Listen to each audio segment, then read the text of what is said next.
Hello everyone, Mocha here. Welcome back to Mocha Hobby Den. Today is the final faction of the Factions of Drakkenheim.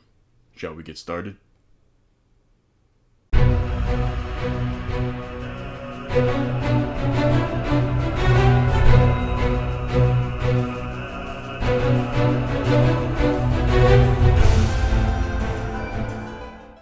The final faction of Drakkenheim is the Queen's Men. The Queen's Men are a loose affiliation between 100 gangs of brigands, outlaws, and scoundrels, all who swear fealty to the enigmatic Queen of Thieves. These reprobates prey upon pilgrims, prospectors, and explorers drawn to the city, extort and rob adventurers, smuggle delirium to disreputable clients in distant lands, and plunder the fantastic treasures and incredible wealth left behind in the city. Background: Drakkenheim is a haven for criminals, deserters, and fugitives.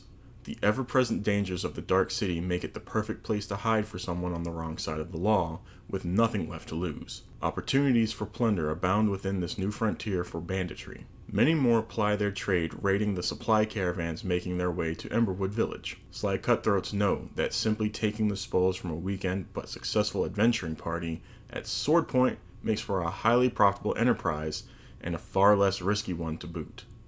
When the Hooded Lanterns arrived in Drakkenheim a few years ago, they resolved to restore order. Presenting a unified front against the fractious outlaws, the Hooded Lanterns met with early success in driving out the more violent and bloodthirsty among them. Then, an enigmatic figure emerged. The self-proclaimed Queen of Thieves used assassination, trickery, intimidation, and guile to reshape the disparate gangs into a budding criminal empire. Her plots have sabotaged many important Hooded Lantern operations, and the Lord Commander believes the Queen of Thieves blackmailed several of his important backers into withdrawing their support. More importantly, the Queen of Thieves has established a general truce between the various bandit leaders occupying the city to their territory, resources, and contacts. In exchange, every gang must pay a regular tribute in gold and plunder to the Queen of Thieves. Those who don't become a target for all the others, while loyal and successful scoundrels enjoy extra benefits and kickbacks. Though the Queen of Thieves is now infamous for her schemes and skill, her web of black market smugglers secures her rule over the underworld. Her agents funnel treasures and delirium purloined from Drakkenheim to skilled fences and unscrupulous merchants in the world beyond. This ensures ample gold and booze flow back into Drakkenheim to keep her army of scoundrels happy and well supplied. Strongholds: the Skull and Sword Trap House. The Skull and Sword Trap House in Emberwood Village is a favored haunt for many outlaws, and the best place to find Blackjack Mel. This location is detailed in Chapter 4, Emberwood Village, Buckle Down Row. In Drakkenheim itself, the gangs often meet in several rundown pubs along this dingy street. The sewers beneath connect to a series of smugglers' tunnels and lead to the underground stronghold where the Queen of Thieves holds court. Though the way is littered with deadly traps, it leads nowhere, a cruel joke the Queen of Thieves plays upon would-be hunters. The Court of Thieves. Only the Queen of Thieves' most trusted agents know the true location of her personal lair. See the Faction Strongholds chapter for details. The Queen of Thieves dreams of building an influential and powerful criminal empire forged in the anarchy and lawlessness of the ruins, while conspiring to sabotage the other factions' operations at every turn. However, she does have her eyes on one special prize: transform Drakkenheim into an outlaw's haven. The Queen's Men see no reason for Drakkenheim to change. As it is, the city is a bandit's paradise.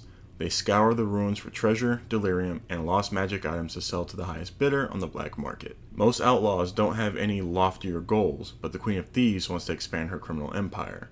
However, other factions are trying to gain ground in Drakkenheim. Driving them off isn't a simple matter either. Several of these new rivals are also potential customers.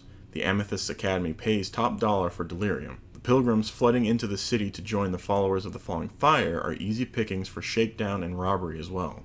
Others pose a more existential risk to the Queen of Thieves. If she pushes too hard against the Hooded Lanterns or the Silver Order, a much more aggressive military crackdown could ensue.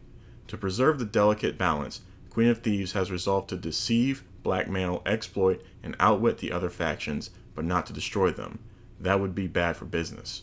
Therefore, she aims to disrupt and sabotage the other factions' goals.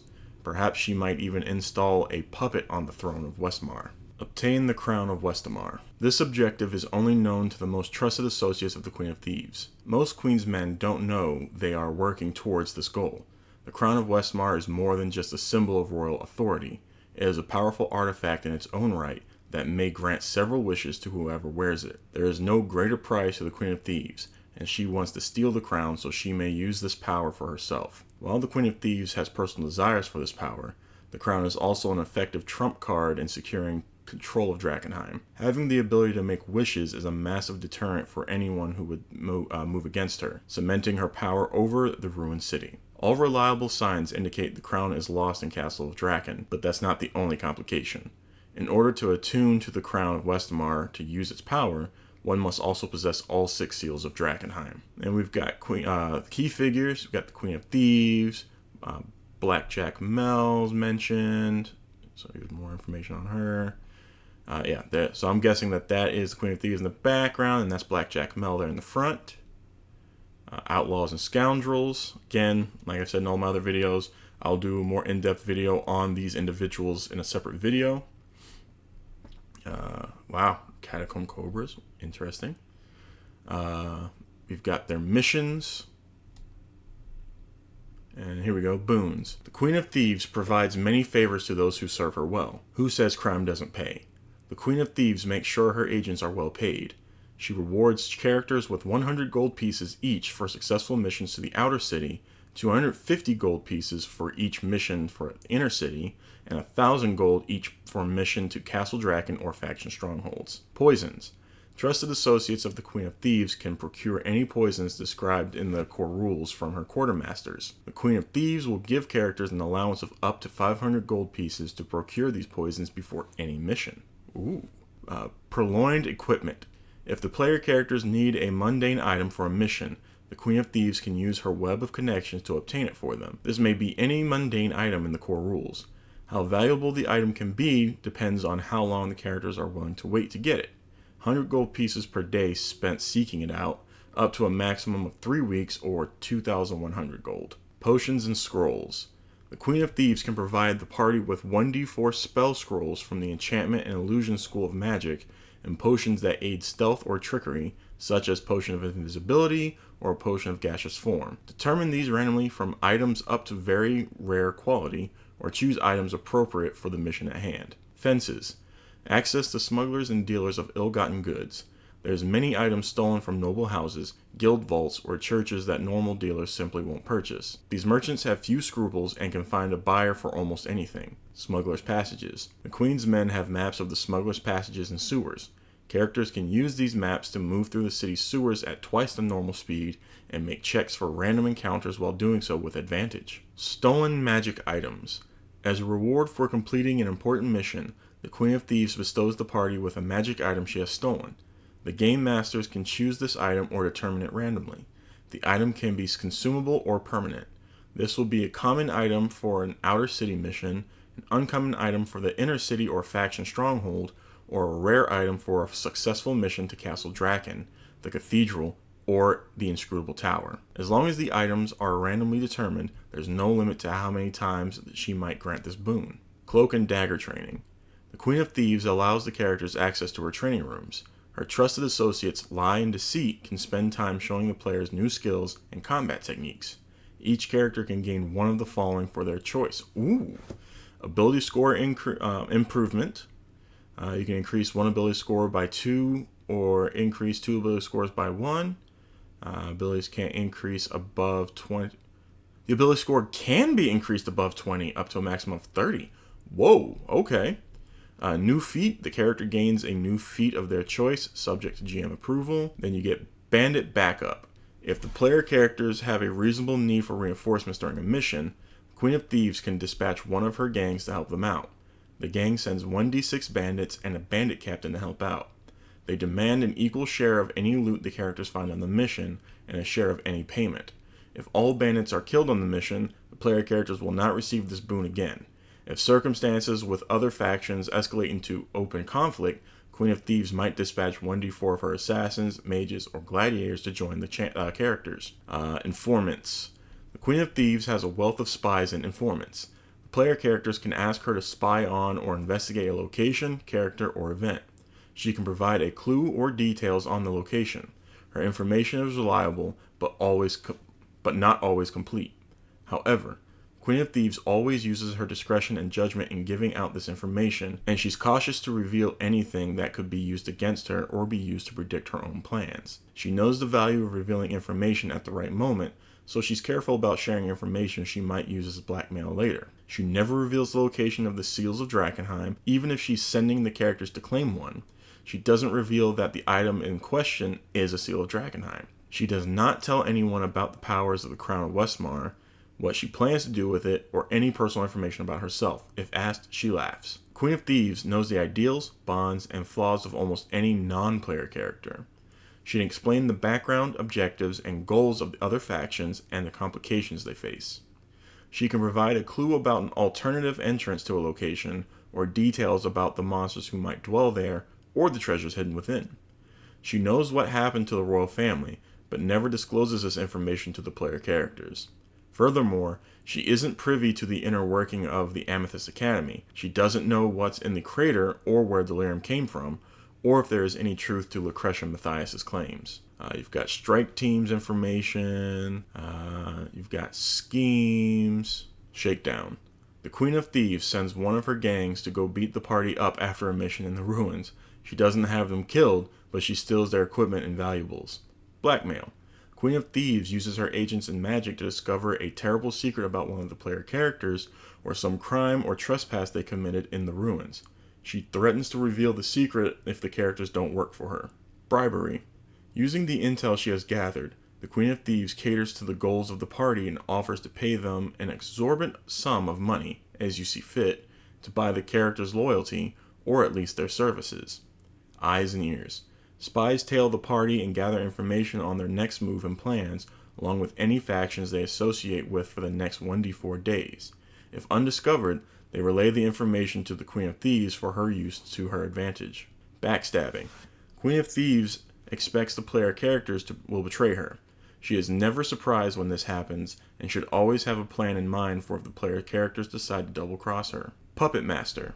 The Queen of Thieves kidnaps a faction member. Thereafter, she controls the faction agent using Dominate Person and sends them back as a spy. If caught, Queen of Thieves might try to create the impression that the puppet is actually a doppelganger or magical disguise rather than a Dominate Person. Thanks to the Queen's Modify Memories power, this faction won't have any knowledge of what happened. An audience with the Queen. The Queen of Thieves invites the characters to the Court of Thieves to negotiate. Once they arrive, she lures them into the arena to face her gladiators and then her favored pet, Big Linda, captured by the Queen. The Queen of Thieves prefers talking to the characters prisoner over killing them.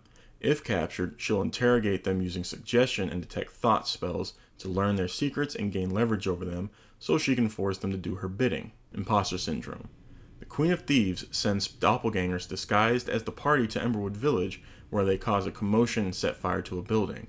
They flaunt their false identities and make sure to tarnish the names of the characters. Sabotage. The Queen of Thieves sends a strike team to sneak into a faction stronghold with explosives, perhaps a scroll of fireball or necklace of fireballs, and blow up a critical resource. Theft. Queen of Thieves dispatches one of her elite strike teams to steal magic items or valuable information from the player characters or their faction allies. An offer you can't refuse. The Queen of Thieves secures an asset valuable to completing a character's personal quest. She uses it as a bargaining chip. That's pretty cool. Artwork, man. I love it. Alright, so that is the final faction of Drakkenheim. So the next thing to do for this book will be continuing on with the factions, but we'll be going into detail on key figures and strike teams, and think we will keep the missions out for now still, just in case any of my players watch. I may want to use them. We'll see when that comes out. I've got some more things coming up. But thank you for coming along with me on this journey of the overview of the factions of Drakkenheim. And again, I apologize it's taken so long to get this finished. I've just had so much going on with Kickstarter projects just non-stop showing up. But things should be slowing down for a bit, so I'll be able to get more overview and review things done on these books. But big announcement, yesterday my gaming channel went live, Mocha Bear's Gaming Den. The first episode of me playing Dead Space is up now, so you get a chance, feel free to go over there and check that out. Let me know what you think over there. Link to that channel will be in the description box down below, as well as the link to the Dungeon Dudes links. All their stuff will be in the description box down below as well. And at the end of this video, one of the 2 clips that show up on the side of the screen will be the Factions of Drakkenheim playlist. So I will go ahead and end this there. Please take care of yourselves, and until next time, hobby on.